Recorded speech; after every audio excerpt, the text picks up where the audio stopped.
nessa aula, não vou poder abrir a câmera por causa que eu só estou pelo celular. Tranquilo. Tudo bem.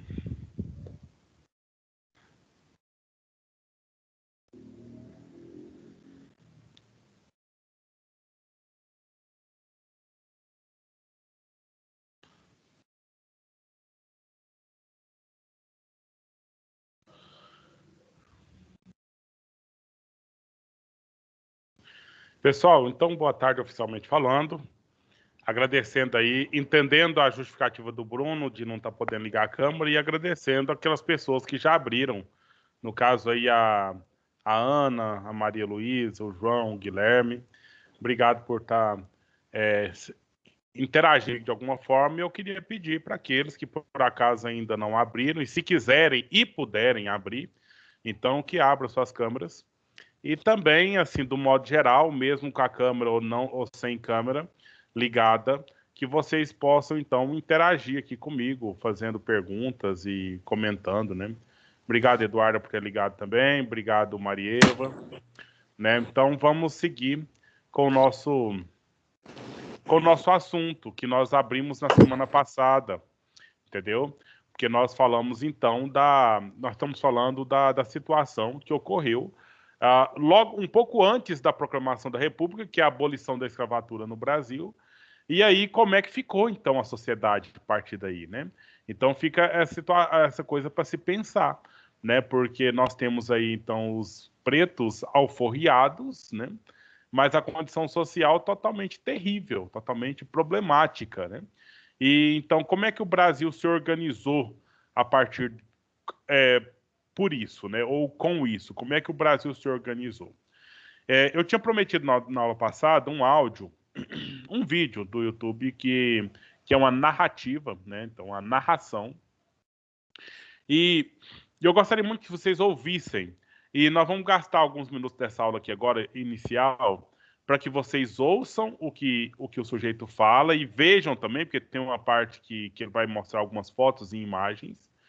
E em seguida, lá no mente.com, eu fiz uma pergunta para que você coloque as suas considerações acerca do assunto tratado ali, certo? Então eu já falo antes. Quem está quem vai estar falando no que você vai ouvir agora, são políticos brasileiros, entendeu? O pessoal lá do Congresso, senadores, deputados. E aí vamos ver o que eles têm para falar, o que eles falam. Você escuta com muita atenção para você tentar pensar qual que é o assunto, né? E entenda que todo discurso, gente, tem uma intencionalidade, entendeu?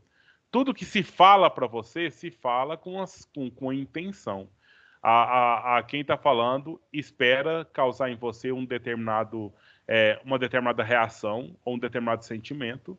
Então, entenda e saiba que está sendo dito para te provocar de algum jeito, de alguma forma, certo? Então, eu já adicionei esse conteúdo lá no blog, né?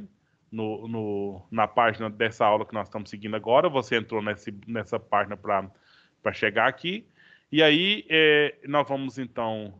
Aí eu vou ter que descompartilhar para me compartilhar com, com o áudio do sistema, porque senão vocês não vão conseguir ouvir a projeção. Então, beleza? Agora é para quê? O que é para fazer agora, Maria Luísa? Apenas assistir e ouvir. Logo em seguida, eu vou soltar o link. Ou, na verdade, eu já vou pôr o link no grupo do WhatsApp agora. Porque se caso, enquanto você está ouvindo, você já quer ir escrevendo a sua resposta, você já pode ir escrevendo, entendeu? Então eu vou colocar lá no grupo do WhatsApp o link para que você coloque sua resposta. Pessoal, não se esqueça de colocar o nome na sua resposta, tá? Coloca seu nome e coloca a resposta, porque senão fica sem descaracterizado, certo? Então deixa eu abrir aqui lá no YouTube de uma vez. A gente já vai vendo, né? Aí se você não estiver ouvindo o áudio, você me fala.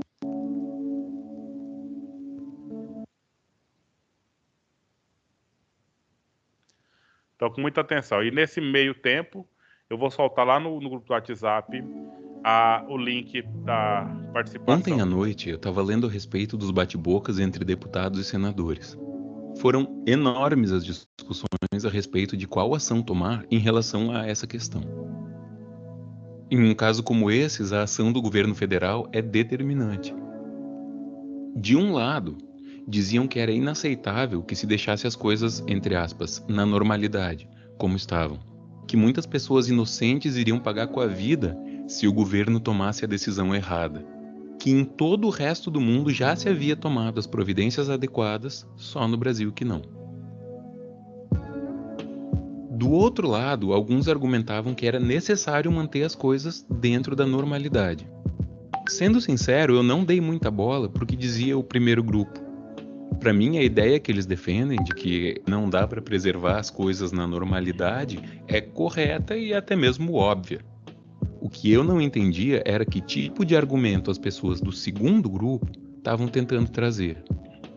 Então, como para mim parece quase inimaginável que alguém defenda o que eles estavam defendendo, eu parei para ler com atenção os seus argumentos. Eu vou resumir aqui, da forma mais honesta que eu puder, os argumentos de 4 pessoas, que me parecem suficientes para entender, grosso modo, o que estava sendo dito. O José disse que manter essas pessoas trabalhando é rude, mas é o que prevê a lei e é o que é necessário para o progresso. Nas palavras dele, esse trabalho é o embrião da família e do Estado. Ele disse que os investidores que colocaram muito dinheiro em empreendimentos que dependem desse trabalho seria uma extorsão, um desonroso abuso de confiança cortá-lo. O João Maurício disse que temos que pensar nos direitos adquiridos e nos inconvenientes futuros. Nas palavras dele, retirar essa força de trabalho seria arriscadíssimo para a ordem social e econômica da nação. E também que esse tipo de trabalho é o único trabalho organizado em quase todo o país e que não podia ser tão rápida e subitamente suprimido. O Manuel também defendeu o lado dos que têm muitos investimentos. Ele disse que fazer com que mesmo as pessoas com mais de 60 anos não precisem trabalhar é um atentado contra o direito da propriedade, uma restrição arbitrária e odiosa da propriedade, que deve ser garantida e respeitada. O Manuel falou isso. O Paulino disse que, se esse trabalho parasse, seria necessário indenizar os donos dos empreendimentos. Nas palavras dele, a medida é antieconômica porque desorganiza o trabalho, dando aos trabalhadores uma condição nova. Ele disse que a economia do país estava precisando dos resultados do trabalho desse ano, inclusive para compensar o déficit que tivemos nos anos anteriores. Nas palavras dele, se a medida for tomada, ela vai comprometer a organização, da qual depende principalmente a efetividade do trabalho e, com ela, a produção da riqueza. Precisamos pensar na estabilidade e nas consequências econômicas.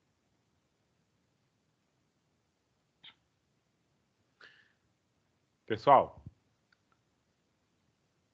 do que eles estão falando?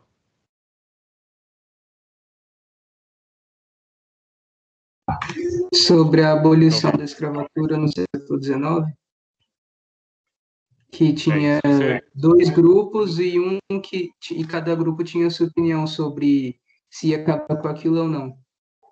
Certo. Todo mundo entende que é isso aí que ele está falando ou é outro assunto? Eu deveria ter parado um pouquinho antes, né? Porque pareceu até escrito lá na própria imagem ali. Mas veja bem, vamos terminar de ver o que eles estão falando lá.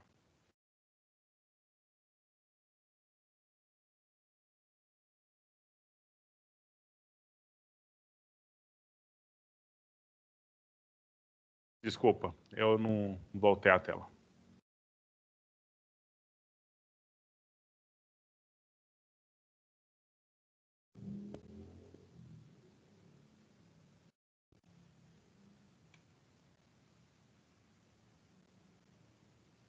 Caso você ainda não tenha entendido, esses trechos que eu peguei são argumentos que deputados e senadores defensores dos grandes empresários da época fizeram para combater a lei dos sexagenários, a lei do ventre livre e a lei áurea. respectivamente, a lei que libertava da escravidão os negros escravizados com mais de 60 anos, os filhos de escravizados ainda não nascidos e, por último, todos os escravizados. O Paulino é o Paulino José Soares de Souza, que era senador.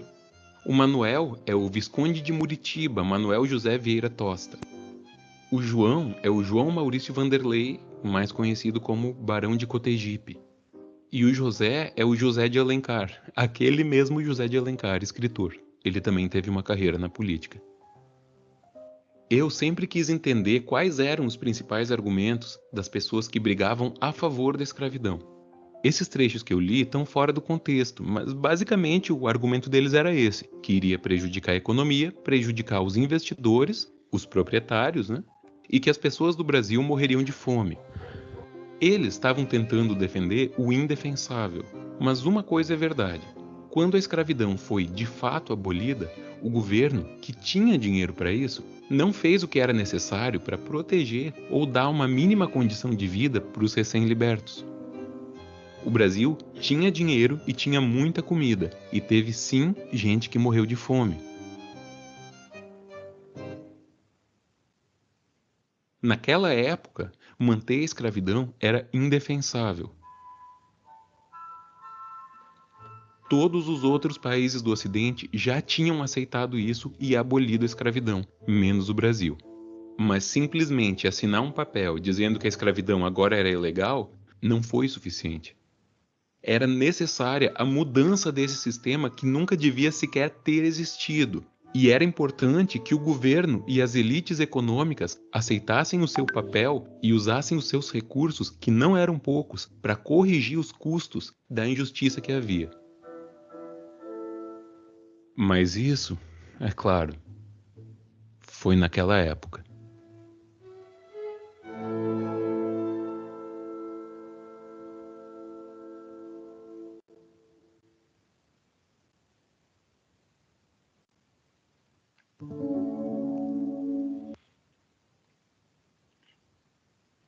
Então, jovens, o que você pode emitir de opinião ou de ideia sobre esse assunto, né? Sobre esse assunto, pois precisou ser uma decisão do governo para que houvesse a abolição da escravatura.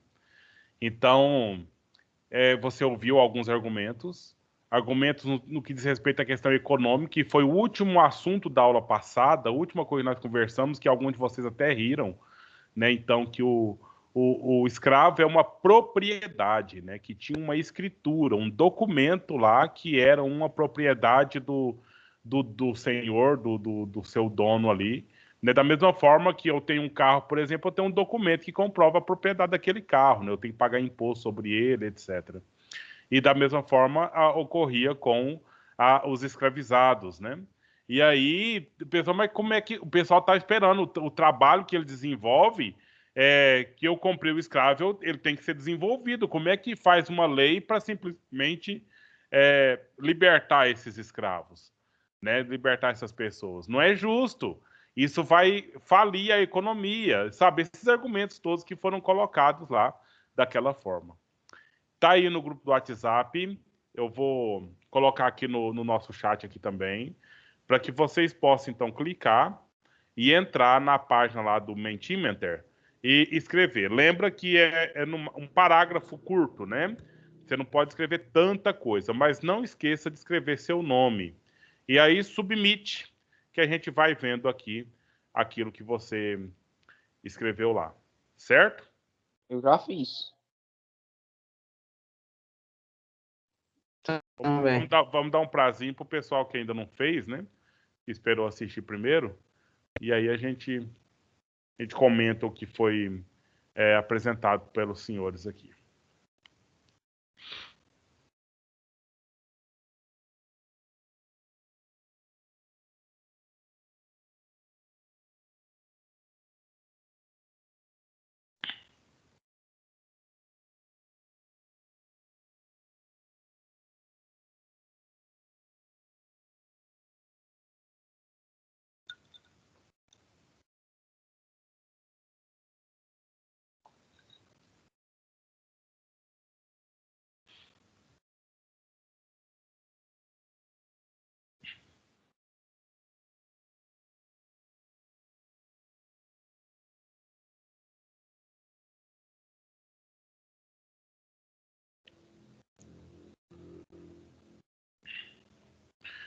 Todos conseguiram entrar, pelo menos, né? Ou alguém não conseguiu acessar o link. Porque aí eu vou esperar a resposta de todos. Nós somos mais de 50 aqui. Com certeza não vai dar para ler todas as respostas, né? Mas pelo menos a gente vai dar o passo-olho em algumas delas que estão lá. Eu não estou conseguindo... Segura um pouquinho, Marco Vinícius. Deixa eu ver direitinho o que você está escrevendo aí.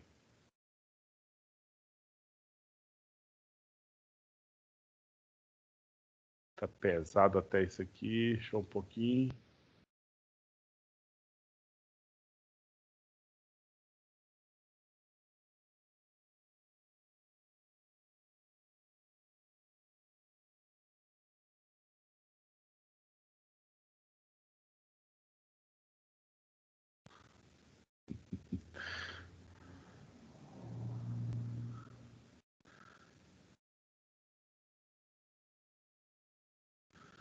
Você está dormindo? É esse que essa mensagem tá aí?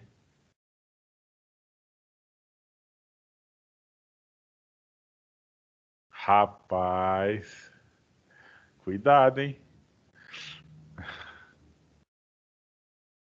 Cuidado que nós estamos sendo vigiados.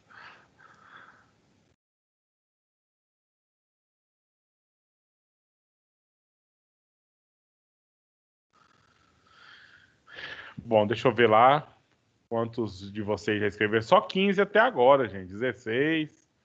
Tá faltando uma turmona aí. É porque tá digitando, demora a digitar mesmo, né? Tudo bem.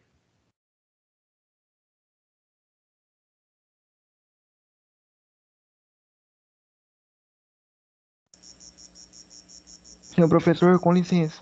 Sim, Enzo. Boa tarde, né, primeiramente. Boa tarde. Eu cheguei meio atrasado na aula por causa que a internet aqui de casa tá meio lenta hoje, por causa da chuva. Certo. Dá pra você me explicar de novo isso aí, que eu não entendi quando eu peguei a aula desde o começo? Você pegou o vídeo desde o começo ou entrou no meio dele já? Eu já entrei no meio já. Certo. Esse vídeo está falando da abolição da escravatura, lá no ano de 1888.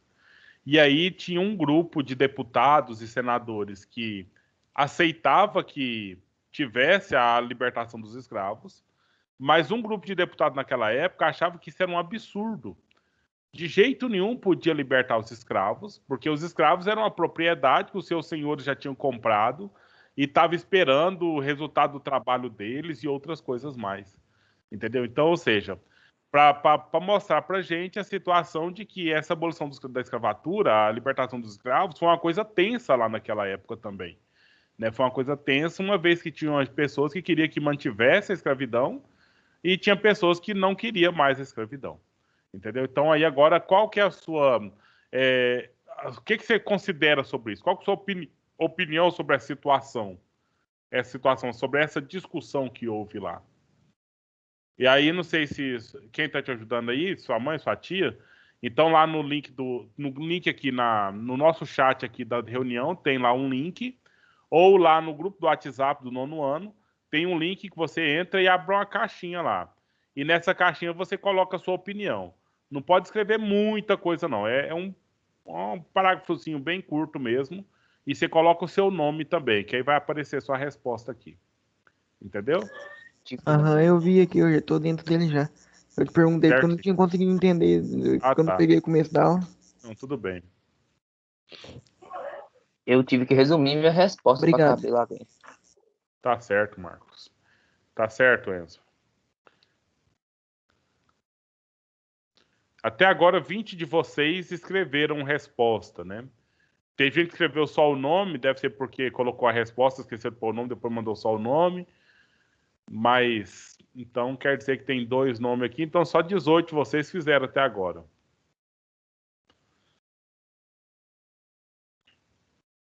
O Marcos no início escreveu textão aqui, né?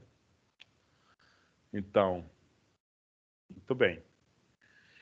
Nós não vamos ler todos esses itens aqui. Nós vamos colocá-los lá no blog, né?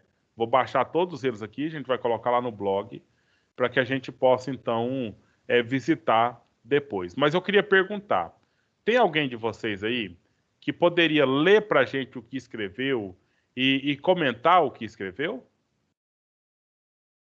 Para complementar aqui a participação?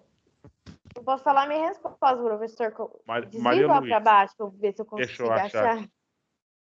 Eu acho você aqui agorinha, Maria Luísa, lá, ó. Isso. Eu coloquei na frase, muita gente morreu de fome. Me chamou a atenção, pois com recursos, os proprietários ricos não ajudaram para um novo começo de vida. Me chamou muita atenção essa frase, porque com muitos recursos, esses proprietários, esses senadores, qualquer tipo de pessoa com muita fama, muito dinheiro na época, nem sequer tentou ajudar, nem sequer meio que fez o que a lei falava, porque a lei falava para a pessoa, né, respeitar, parar de escravidar as pessoas, tipo isso, né, professor? E eu coloquei isso porque me chamou muita atenção. Muito bem. Além de esses fazendeiros, que a gente não esperaria nada desses fazendeiros, viu, Maria Luísa? Dos donos, porque eles perderam seus escravos, né? Então a gente não esperaria nada deles, mas esperaria do governo, pelo menos. E não saiu do governo também nenhuma medida para regularizar essa situação.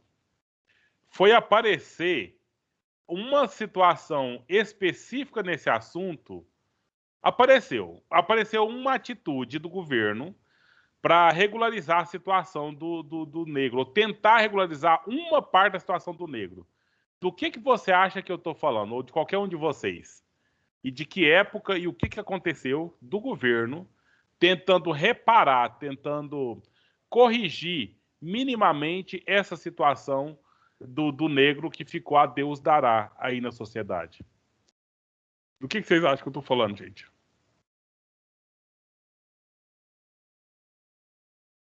Teve. Bom, na verdade, eu tô afirmando que teve uma atitude do governo para isso. Que atitude é essa? A Lei Áurea? Não, a Lei Áurea é o que eles estão comentando lá. Eles estão comentando lá a Lei Áurea 1888, certo? Que teve primeiro a sexagenário, né? Que se liberta todo o negro que chegou aos 60 anos de idade, que eram pouquíssimos que chegavam a essa idade toda. Depois, a lei do ventre livre, que os filhos, né, já nasciam, a partir daquela data, os filhos dos negros já nasciam livres, mas, é claro, morando com seus pais na fazenda que os pais eram escravos, então, os filhos livres dos pais escravos que moravam com eles, o que seria? Escravo também, né? E aí a Lei Áurea que foi a última lei. Tá falando que não está conseguindo entrar. O senhor aceitar ela. Mas o meu aqui, vocês entraram direto, não foi? Todo mundo? Então, não tem. Ela deve estar com o link errado ou a coisa bugada aí. Não tem nenhum aqui no lobby, não, tá? Então, gente, que medida foi que o governo fez para corrigir essa situação social da pessoa negra?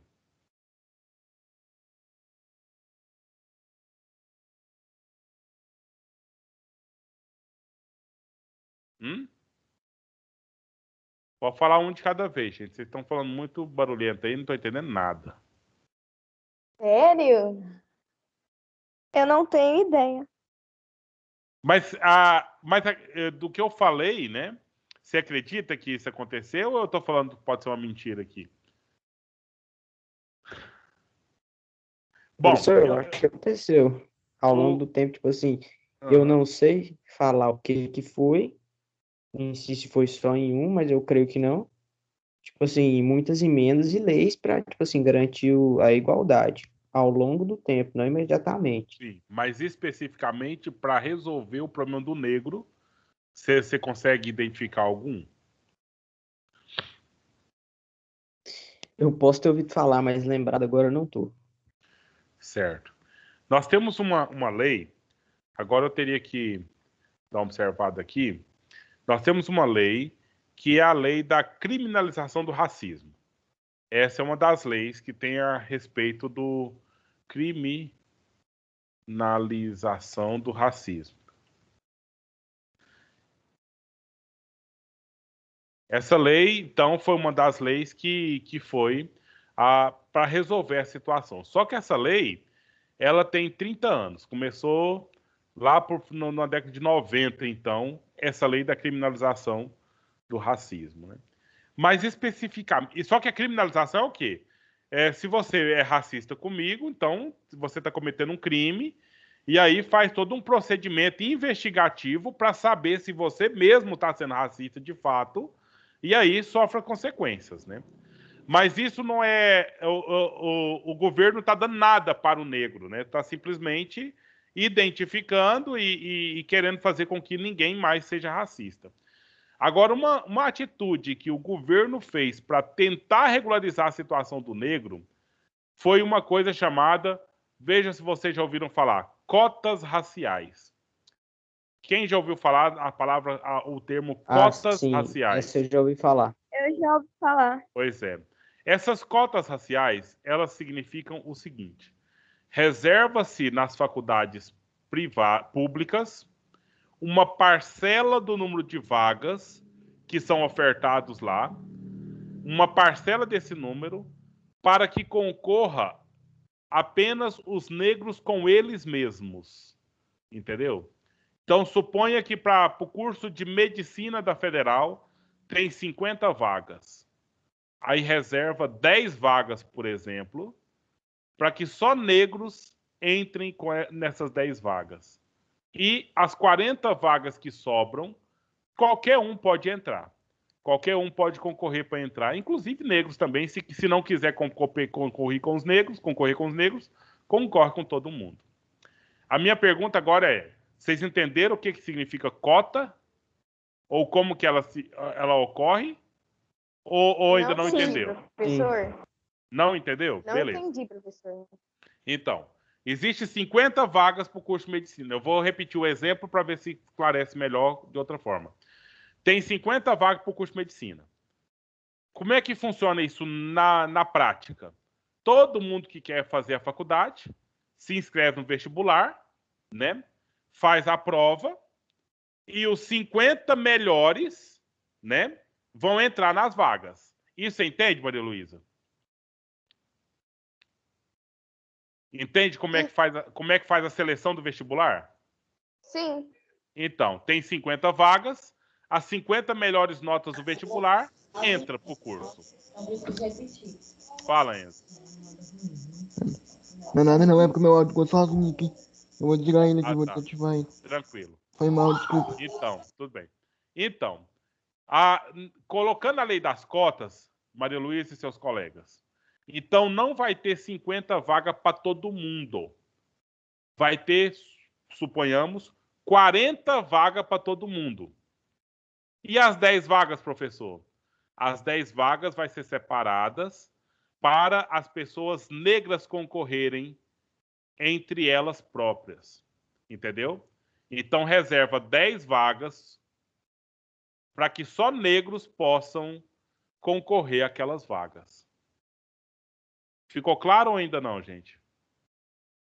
Eu consegui entender. O resto do povão, Ficou. Concorre às 40 vagas. E os negros concorrem às 10 vagas das 50 totais, né? Professor, isso é bom ou é ruim? Bom, vamos pensar aqui.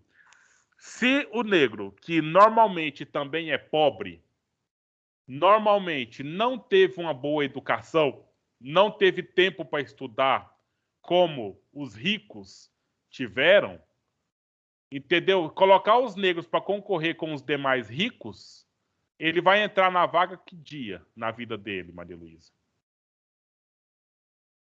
Agora, se tem a cota, pelo menos 10 negros vão poder entrar junto com os 40 outros. O que você pensa, então?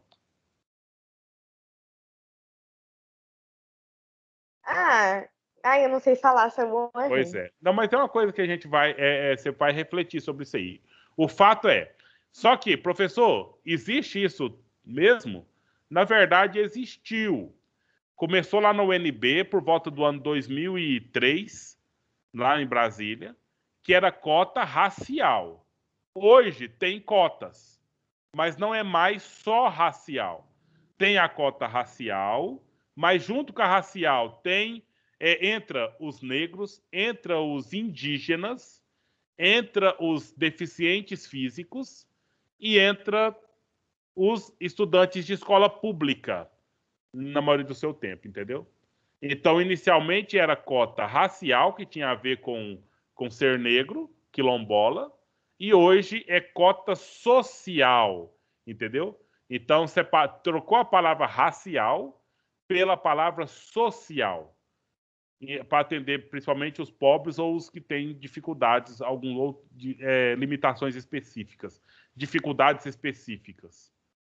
Entendeu, gente? Mas, por um momento na história, teve essa situação de que os negros tinham o direito à sua cota racial para entrar na faculdade. Eu queria que vocês manifestassem alguma coisa aí, se está claro, se não está claro, se entendeu, não entendeu. Porque a pergunta inicial foi: quando é que o governo fez alguma coisa para auxiliar o negro? Né? Então, o que eu posso pensar aqui seria essa de estabelecer as cotas, né, para tentar reparar um pouco a situação deles, que foram libertados, mas sem nenhum tipo de amparo do governo e nem de ninguém. Sim, Bruno. Essa foi a primeira medida do governo para tentar, dizer assim, corrigir a situação dos negros aqui no país. Depois da proclamação da República, teve outra mais perto, né, nesse período aí. Durante todo o tempo e até agora, o que tentam fazer no Brasil é negar que o negro é diferente do branco, ou tentar negar que o fato de ser negro não interfere em nada na vida social do sujeito.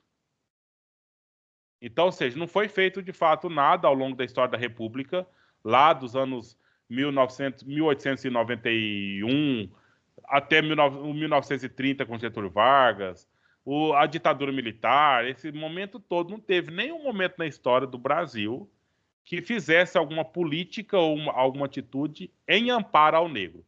O que fez foi sempre dizer: não, o negro não é diferente do branco, essa situação aí de preconceito, racismo no Brasil não existe. O que teve foi esse tipo de negação. E ela existe até agora. Até atualmente tem gente falando: negro não tem diferença nenhuma, tal. É como se esquecesse, né? Esquecesse toda a situação social imposta a essas pessoas simplesmente pela cor da pele delas.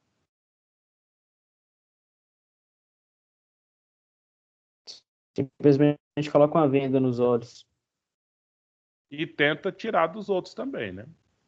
Não só colocar nos seus olhos, mas tentar falar para os outros. Por exemplo, estão usando agora um discurso do racismo invertido. Você já ouviu falar isso, Bruno? Ou alguém de seus colegas? Já.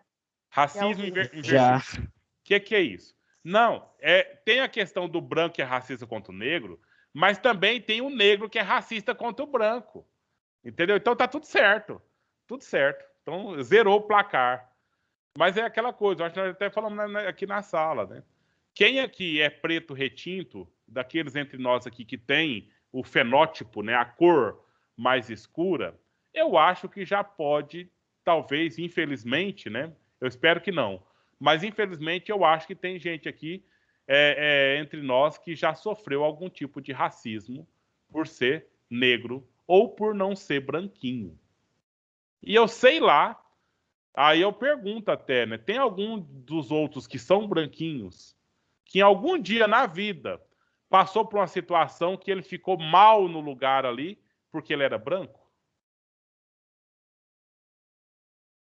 Tem algum de vocês que são brancos que se sentiram mal em algum lugar pelo fato de ser branco? Às vezes, se eu perguntar para os outros que são negros, né, ou porque possivelmente alguém vai falar alguma coisa. Algum dono de algum mercado olhou com cara feia, né, ou alguma situação em alguma festa, aí a pessoa estava como convidada a achar que era a filha da cozinheira, por exemplo, ou da faxineira, e alguma coisa nesse sentido aí. É só isso, né? Só para a gente citar e referenciar. Vocês têm um comentário para fazer, gente? É claro que o problema é grave, né? E claro que o problema acaba nos expondo de alguma forma. Mas a situação social histórica é essa. Nós estamos hoje, vai chegar o Professor, sim. o que a gente pode fazer, né? Além de, é claro, a gente tem a lei, mas o que a gente pode fazer, tipo assim, para acabar com isso de vez? Isso está dentro de uma coisa chamada consciência, Bruno. Está dentro da coisa da consciência. E como é que muda uma consciência de uma humanidade? É algo que não dá para, não existe uma receita, porque se ela existisse já podia ter sido usada e testada e enfim, corrigida, né? Mas não tem.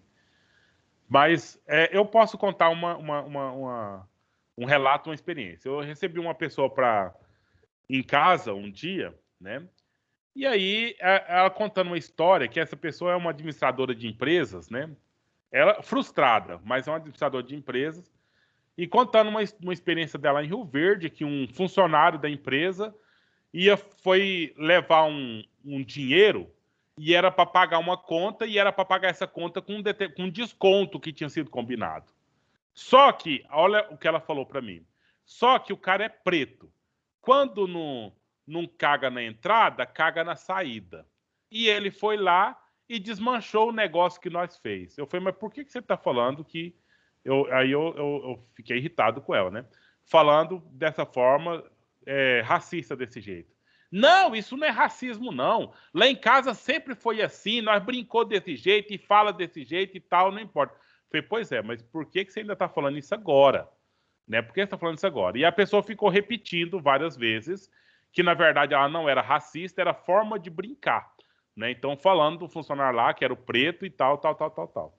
E aí foi chegando um ponto, eu falei assim, olha, eu já te dei mais de 3 oportunidades para você se retratar. Já te dei mais de 3 oportunidades para você mudar essa fala sua e você está simplesmente afirmando.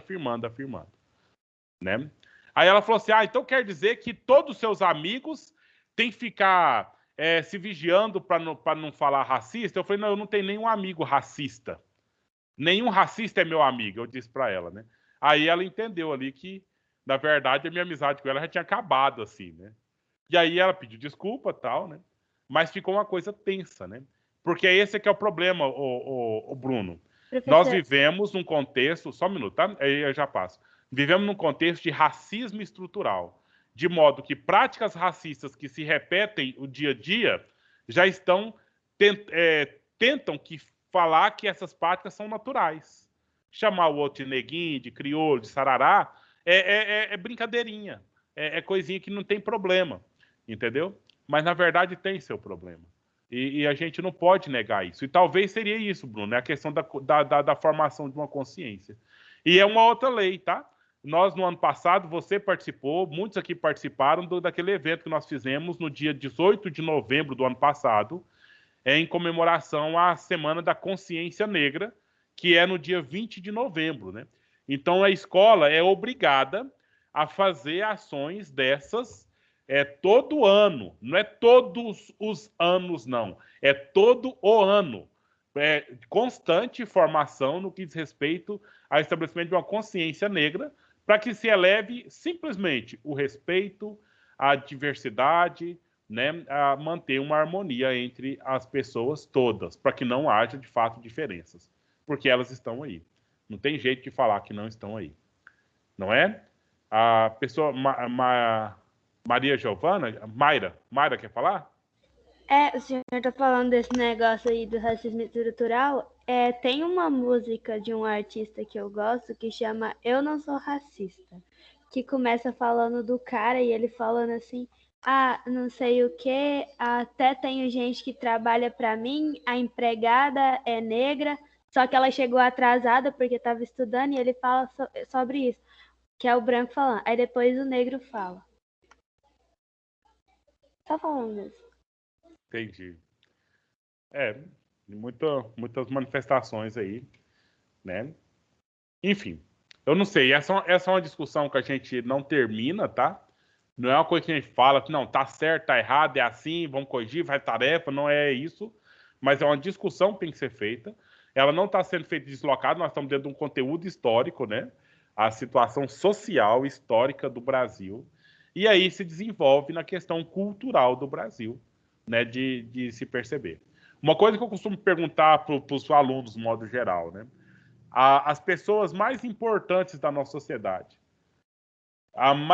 Se você junta todo mundo que é mais importante, vamos pensar aí, os médicos, os juízes, né? As pessoas de salários mais altos no país.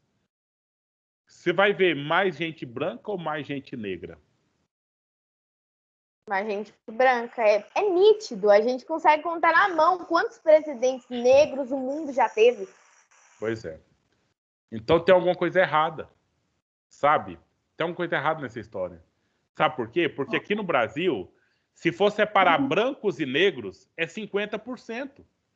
50% branco, 50% negro. E você vê pouquíssimos. Então, se fosse 50-50, nós teríamos que ter, então, se tem 27 governadores no Brasil, pelo menos 14 brancos e 13 negros. Ou o contrário, né? Mas, na verdade, vai olhar nas fotinhas dos governadores do Brasil para você ver quantos são negros e quantos são brancos ali. Enfim, só para pensar, né? E igual o Bruno perguntou, como é que não faria para acabar com isso, né? Se a gente pensar um por vez, né? Olha só a resposta aqui, né, Bruno? Se a gente pensasse na questão da um por vez, um de cada um de nós, já vai, então, pensando diferente e agindo diferente, a gente vai ter uma diferença na situação. Olha lá. Então, o Bruno escreveu aqui a questão da escravatura, ou manutenção da escravatura, né? Desumano, pois coloca verba, dinheiro e produção acima da vida das pessoas, ou do estilo de vida das pessoas, ou da condição de vida das pessoas. Entendeu? Então, à medida que a gente entende que isso aqui é desumano, qualquer prática racista, qualquer situação de preconceito e discriminação, a gente entende que é desumano, a gente não vai fazer isso, né? E aí, quem sabe, vai fazendo uma corrente aí do bem, né? No sentido de pessoas evitarem todo e qualquer tipo de atitude má, né? Contra o outro. E aí a gente tem as várias fragilidades da nossa vida, né? Alguém mais gostaria de ler o seu texto aqui? Posso ler, não, professor? Fala o seu nome, por favor, para me achar aqui. Isis Paula Nonoá. A Isis. Certo. Vamos ver aqui se você assinou, Isis. Sim. Isis, tá lá. E aí? Apesar de que na época um dos argumentos era que a economia seria prejudicada, nada justifica o fato das pessoas serem escravizadas, torturadas, entre outros fatores. Eu acho isso realmente desumano, como o senhor falou, porque estão colocando produções e economia tudo acima da vida das pessoas, e, por exemplo, uma pessoa pode morrer e uma economia vai ser mais importante do que isso? Bem. Alguém mais gostaria de falar o que escreveu aqui? Agora, essa fala da Isis aí, esse questionamento, né, que também foi trazido pelo Bruno e outros de vocês, tem tudo a ver com o contexto da pandemia, não tem? A questão de fecha o comércio ou não fecha o comércio? Fecha a indústria ou não fecha a indústria? Deixa as pessoas em casa ou põe as pessoas para trabalharem? Entendeu? Então, não sei se eu vou contar uma história aqui, só para... Porque eu sei, eu não vou falar de onde é direitinho, mas numa escola lá na cidade de Tumbiara, Goiás. Então, tá tendo que ir fazer na escola umas provas do estado, umas provas diagnósticas. Então, vai ter um calendário, a gente vai ter que ir lá, não vai ter aula, mas vai lá fazer essa prova e vai embora, né? E aí, uma diretora de uma escola lá ligou pro professor e falou: você vai ter que vir aqui aplicar essa prova. Ele falou assim: olha, eu tô com a cabeça muito doendo, Eu tô com, acho que com sinusite atacada, porque tá doendo aqui, tá escorrendo nariz e tal, né? E ela falou assim, olha, você toma vergonha e larga de desculpa e vem aqui trabalhar amanhã na escola. É uma professora, uma diretora mais de idade, né?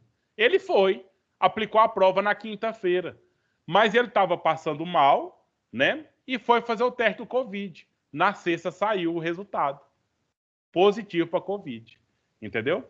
Então, ou seja, as pessoas estão fazendo atitudes aí, né, que deveria estar preservando, mas estão arriscando, né? Tá falando que é frescura, né? Tá com dor de cabeça, é frescura. Mas agora pensa, o risco que não ocorreu lá nesse lugar, de pessoas que chegaram próximo desse professor, né? E tudo mais. Aí, tanto que eles cancelaram, a prova seria quinta e sexta, eles cancelaram na sexta-feira a prova para que evitasse contágio, né? Mas agora, as consequências disso, a gente nem pode imaginar como pode ocorrer, né? Todo mundo estava guardadinho em casa, saudável. Aí foi na escola para ser contaminado com alguém que estava contaminado. Então, esses problemas aí que vocês sabem onde pode chegar, não sabe, né? Mas, enfim, é essa questão, né? É a economia, é as coisas essenciais que querem preservar e querem manter por aí. Beleza? Obrigado pela discussão, pela manifestação do que vocês escreveram aqui. Eu vou colocar lá no blog, claro, né, como material de estudos, né, para a gente ir vendo aí e registrar a participação dos senhores aí nessa aula. E agora... Professores, Sim. professor, Uhum. o José de Alencar é de qual lado mesmo? Eu acho que ele... Não, eu não sei dizer agora, não. Tem que olhar lá de novo para mim. Eu não guardei essa informação, não. Mas tá aqui, viu, Maria Luísa? Tá aqui no blog o vídeo, tá? Então você pode visitar lá e assistir novamente para a gente verificar, certo? Então agora aqui vamos olhar um pouquinho no texto da aula, da nossa aula, né? Vamos olhar aqui no texto alguns fatos, né? Algumas situações específicas que garantiram o estabelecimento da Lei Áurea, que é a última das leis da abolição da escravatura aqui no Brasil. Certo? Então, aqui é o título. O dia após a abolição. Certo? No dia que a Lei Áurea estava sendo aprovada, a expectativa popular nas ruas do Rio de Janeiro era gigantesca. O fato, viu, o Bruno, que manifesta um pouco curiosidade, a Isis, vocês aí que participam da aula, o fato é que a proclamação da República, a mudança de governo de rei para presidente não afetou a vida do povo na época quanto afetou a abolição da escravatura. Entendeu? Porque qualquer uma pessoa que hoje tem carro, vamos fazer uma comparação, porque não é todo mundo que pode comprar carro hoje, não é verdade? Mas qualquer pessoa que tenha condição de comprar carro é mais ou menos equivalente na época à condição de comprar um escravo ou de ter um escravo ali. Entendeu? Então, ou seja, o poder aquisitivo tem que ser suficiente para dar para comprar o item no mercado. Porque o escravo era um item caro. Sabe? Um escravo era mais caro que um cavalo, por exemplo. Naquele momento, na época lá. Eu não sei dizer o preço real mesmo, ou a equivalência aqui.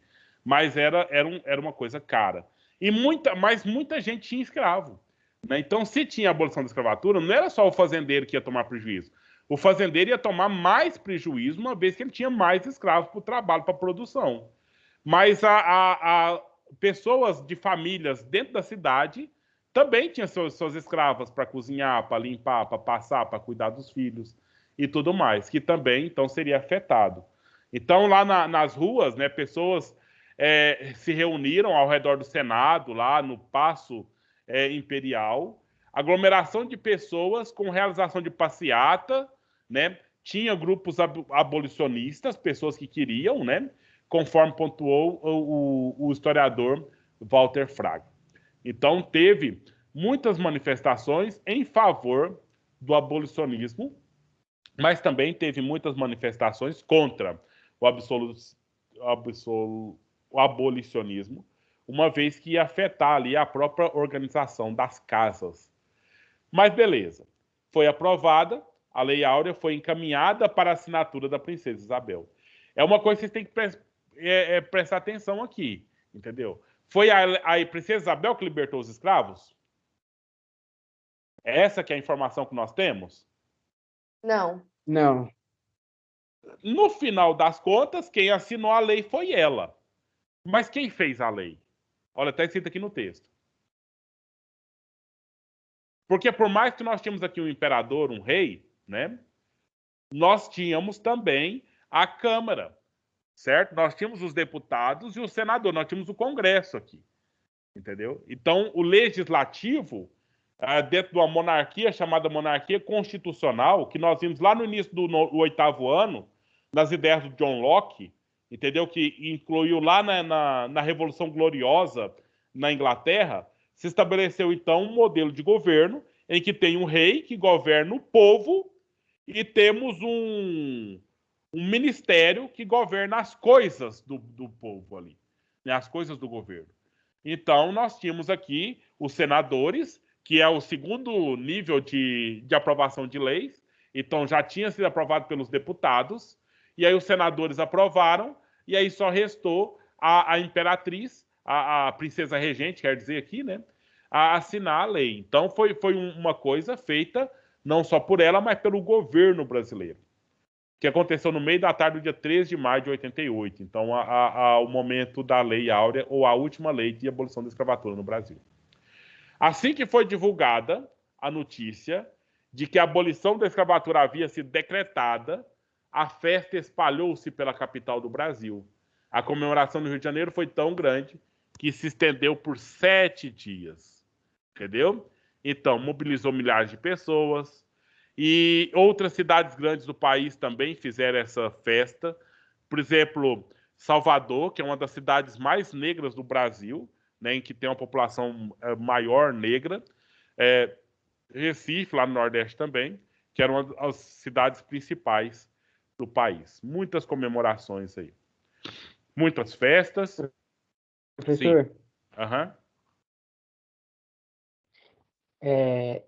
O que eu mais fico com dúvida é porque se eles sabiam que já ia causar um grande prejuízo, mas se eles iam fazer isso, por que eles não acharam uma forma de, tipo assim, com a libertação dos escravos, ia ter uma grande massa de pessoas livre, ou seja, as pessoas ia estar à procura de emprego, de casa, só que sem oportunidade, o que a gente vê até hoje, né? Um dos problemas que a gente enfrenta.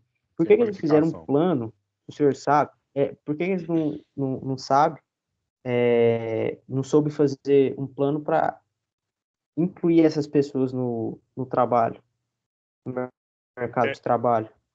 Boa pergunta, boa colocação, mas o problema também é que nós estávamos num processo de mudança na forma de produção também aqui do Brasil.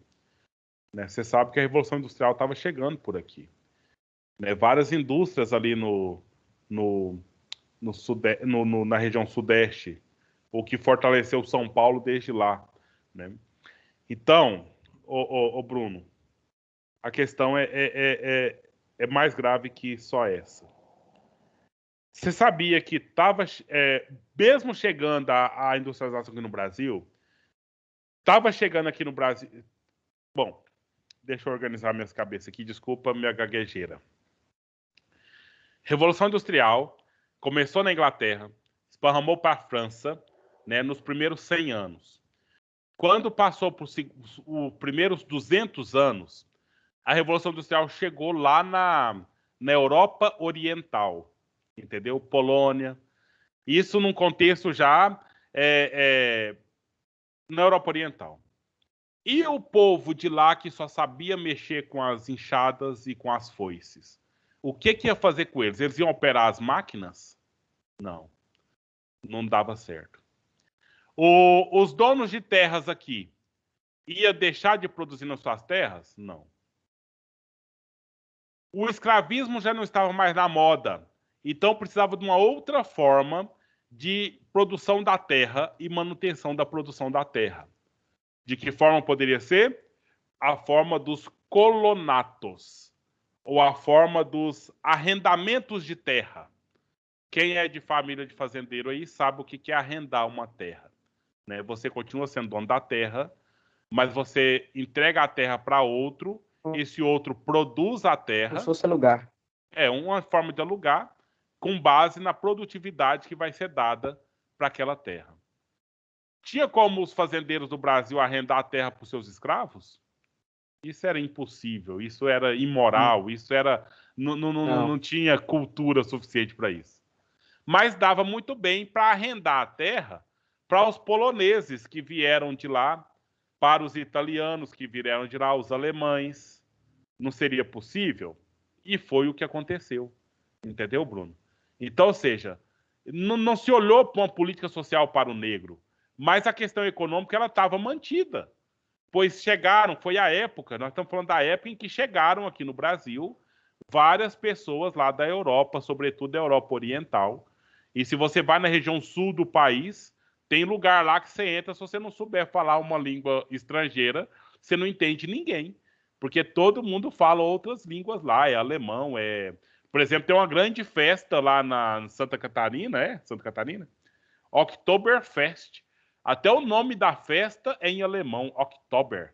É a festa do chopp, né, que eles fazem. E é uma festa onde se come o Chusskrut, onde se come as comidas alemãs ali. Eu não sei se eu respondendo isso dá para entender o que eu queria passar, Bruno. Pois a política social que era para ter sido feita pelo negro, não fizeram, não se preocuparam em fazer. E não estavam nem aí. Por quê? Porque o resto, as vagas que os negros deixaram nas fazendas já estavam sendo ocupadas por uma realidade talvez muito mais rentável para a economia do país. Tá tranquilo? Eu não sei, você que provocou a pergunta, Bruno, aí se deu para entender por aí. Professor, a parte, assim, deu para... pelo que o senhor falou, os fazendeiros, né, que na época moviam a economia com a chegada da Revolução Industrial, aqui no Brasil, né, porque na Europa já estava bem avançado, fez os fazendeiros arrendarem as terras para os europeus que estavam vindo de lá. Isso. Isso manteve a dimensão rural. E na dimensão urbana já foi as primeiras indústrias, né, que foram assim chegando. E mesmo para trabalhar nessas indústrias, não era o escravo que ia trabalhar, né? Eram pessoas minimamente qualificadas para trabalhar, operar máquinas, né? E aí já era uma outra parcela da sociedade que não eram os negros que iam assumir esse papel.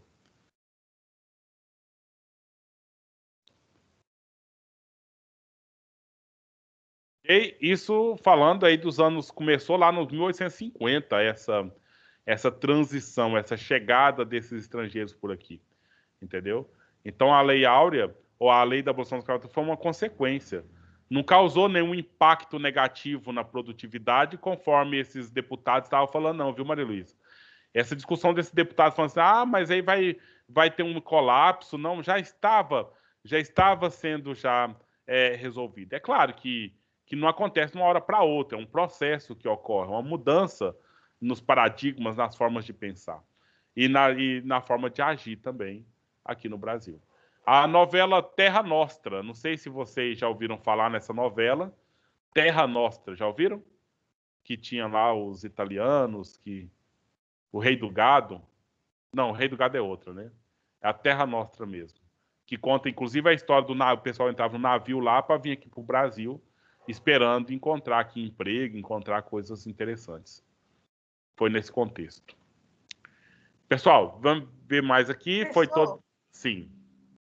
Os negros, eles vieram para o Brasil enganados ou obrigados? Igual, eu vou te levar para um lugar porque você vai lá, você vai ter muito emprego, muito recurso, ou eles foram obrigados mesmo? Não, eles saíram acorrentados lá da África. Saíram acorrentados. Foram aprisionados lá e trazidos para cá. Numa questão comercial mesmo, sabe?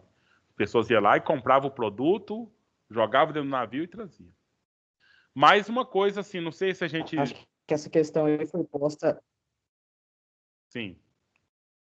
Posta mais para a colonização da América do Norte, né? Dos Estados Unidos, na Inglaterra, na colonização da Inglaterra. Quer dizer, aqui também. A Inglaterra colonizando. Não, mas aqui também aconteceu isso, o que a Maria Luísa falou, mas não com o negro, mas com o próprio europeu. Né? As próprias pessoas da Europa vieram para cá pensando, né? Tipo, tem até uma situação, as prostitutas, né? Prostitutas de lá faziam campanha para elas, não, você vai sair daqui, da Europa, que está nessa vida de prostituição, vai para lá, você vai ser uma sinhá, vai ser uma senhora, né, que vai se casar com algum fazendeiro lá, aquele pessoal. Isso, então teve essa campanha de trazer gente de lá para morar aqui na colonização. Isso que você falou da Inglaterra é totalmente válido, é isso também, mas aqui no Brasil também passou por isso, né? Agora, já a questão escrava, ela já foi totalmente violenta mesmo, do começo ao fim. Só que também chegou aqui no Brasil gente que era especialista, viu? Chegou aqui um pessoal aqui que era engenheiro, negros escravos, mas que eram extremamente qualificados, principalmente para extrair ouro lá em Minas Gerais.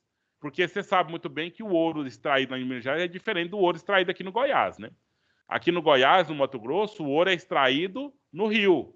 Ou vai lá no barranco e vai na bateia, né? Vai fazendo aquele processo ali de separar as pedrinhas e achar o ouro ali. Lá em Minas, a questão não, eles cavavam o túnel ali na rocha e ia achando o ouro. Coisa que lá na África, principalmente o povo banto, né, já fazia há muito, muito tempo. Então, eles vieram aqui especificamente para atuar como engenheiros mesmo nessa escavação. E tinha que ser pessoa que entendia. Imagina, vai furando a rocha, imagina se desmorona e cai tudo em cima do povo lá. Então, fazer um trabalho muito bem feito. E se você for hoje lá em Mariana, hoje lá em Ouro Preto, você pode entrar na gruta e visitar lá o caminho onde eles faziam para achar os ouro. Está lá do mesmo jeito que eles fizeram há quantos anos? Há 400 anos atrás. Há 300 anos atrás. Certo? Então, ou seja, vieram pessoas que eram importantes também, mas escravizadas, né? Escravizadas. A lei do ventre livre aqui naquela história, tá, gente? Foi em 1871, né? Então, ou seja, um período grande aí. E aí, situações. O último ponto aqui eu acho que nós vamos finalizar essa aula hoje mesmo, tá, gente? O último ponto é a vida dos libertos após a Lei Áurea, certo? E aí, nós temos aqui alguns minutos, eu gostaria de contar com as leituras aí. Quem puder ler os 2 parágrafos de uma vez? Alguém gostaria? Professor, deixa eu só fazer uma pergunta aqui de raciocínio mesmo. Tá, Bruno. Aí depois a Is lê. Pode... A Is ou a Maria Luísa pediu para ler? Tá. Fui eu, Isis. Tá, vai lá, Bruno. Professor, em relação à atividade que ainda está lá para ser enviada pelo portfólio, é para a gente fazer ela depois que a gente terminar de ler aqui, né? Hoje já pode, né? Hoje já fica... Porque aí, sexta-feira, a gente já retoma outro assunto. A gente começa com outro assunto, tá? A gente finaliza esse agora. Caso que já está finalizando. Tá certo, então, professor. Porque o que a gente não lê tudo aqui, você pode ler sozinho. Não tem necessidade da gente ler até a última linha aqui, tá? Mas o assunto já foi conversado, já foi discutido, já foi debatido. E aí já pode fazer a tarefa. E sexta-feira a gente passa para outra conversa. Isis, por favor, leia os 2 parágrafos de uma vez só. A primeira grande reação dos libertos com a Lei Áurea foi, naturalmente, comemorar. À medida que a notícia espalhava-se, grandes comemorações eram realizadas e festas aconteceram tanto nas grandes cidades como nas zonas rurais do Brasil. Uma vez passada a euforia, a nova situação levou os libertos a procurarem melhores alternativas para viver. E Walter Fraga, utilizando o cenário de Recôncavo Baiano, fala que uma das reações dos libertos foi se mudar. Assim, muitos libertos abandonando as fazendas nas quais foram escravizados e mudaram-se para outras ou então foram para as cidades. Essas migrações de libertos aconteceram por múltiplos fatores.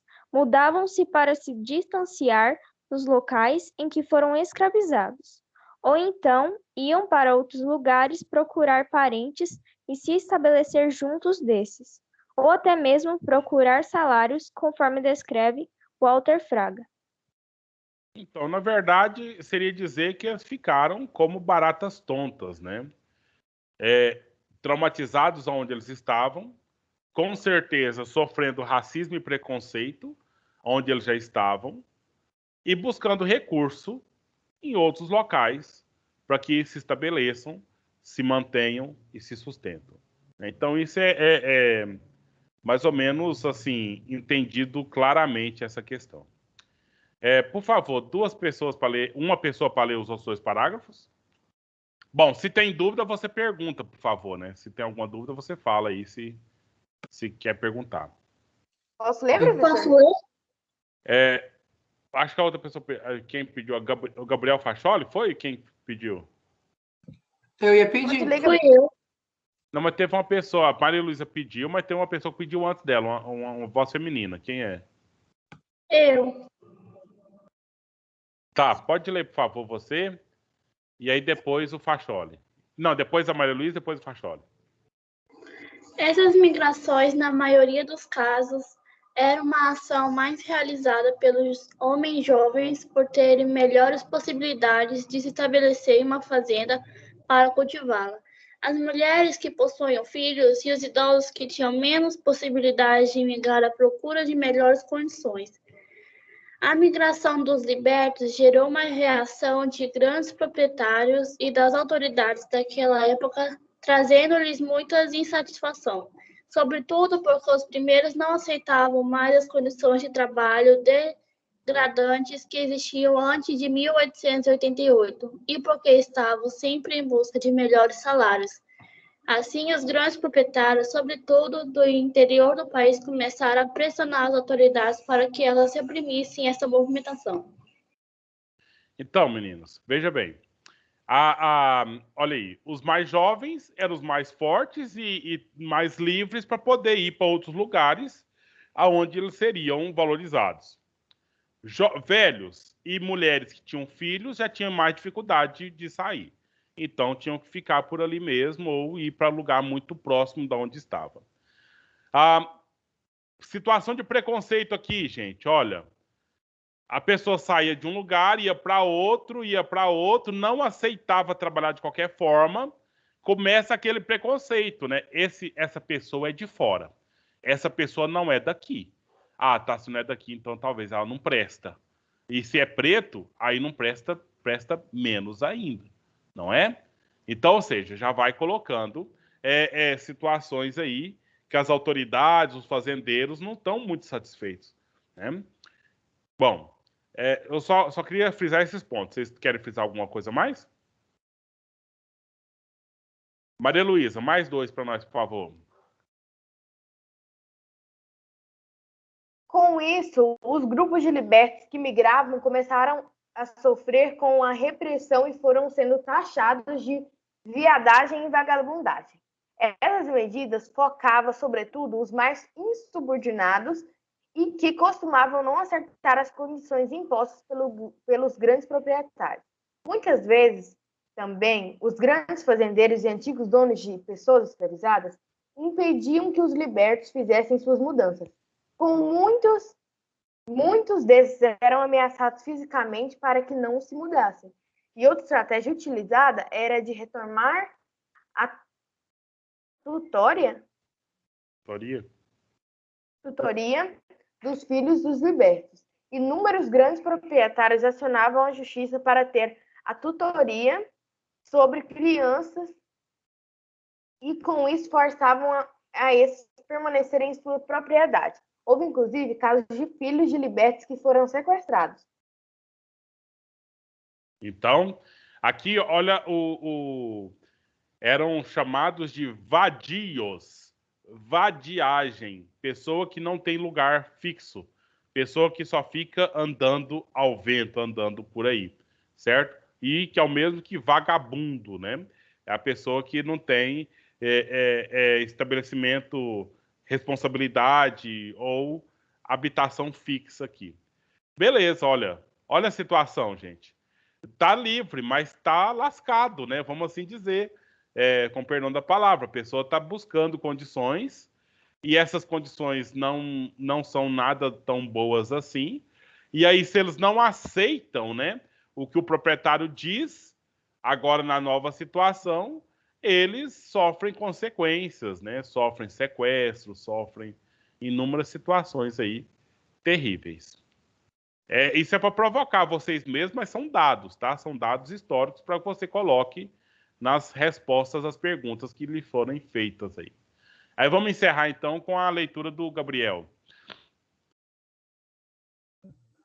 Existiram senhores de escravos que não aceitavam pagar salários para os libertos, mas havia muita resistência por parte dos libertos quanto a isso.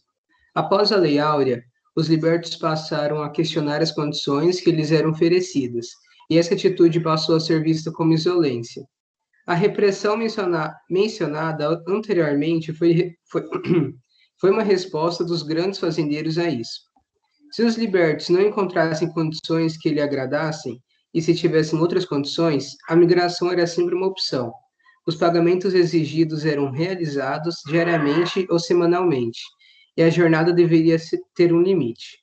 Aqueles que se mudavam para as cidades acabavam aprendendo diferentes ofícios, tais como marceneiro, charuteiro, produtor de charuto, servente, pedreiros, etc. As mulheres, na maioria dos casos, assumiam posições relacionadas com o trato doméstico. Cozinheiras, faxineiras, lavadeiras e assim por diante, né? Então, é um pouco, né, da situação que a gente pode ver, esse pano de fundo, que o tema da aula, então, foi, né, a situação do negro na República, né?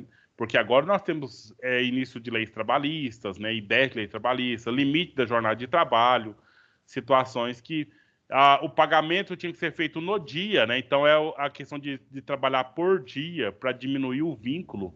A pessoa trabalhava ali, ela podia ser demitida, ou a própria pessoa não gostou do trabalho e já podia ir para outro lugar no outro dia, né? Não tinha que esperar um mês para receber, ficar vinculado ao trabalho, né? Então recebia por dia ou no máximo por semana, e assim é feito o negócio, né?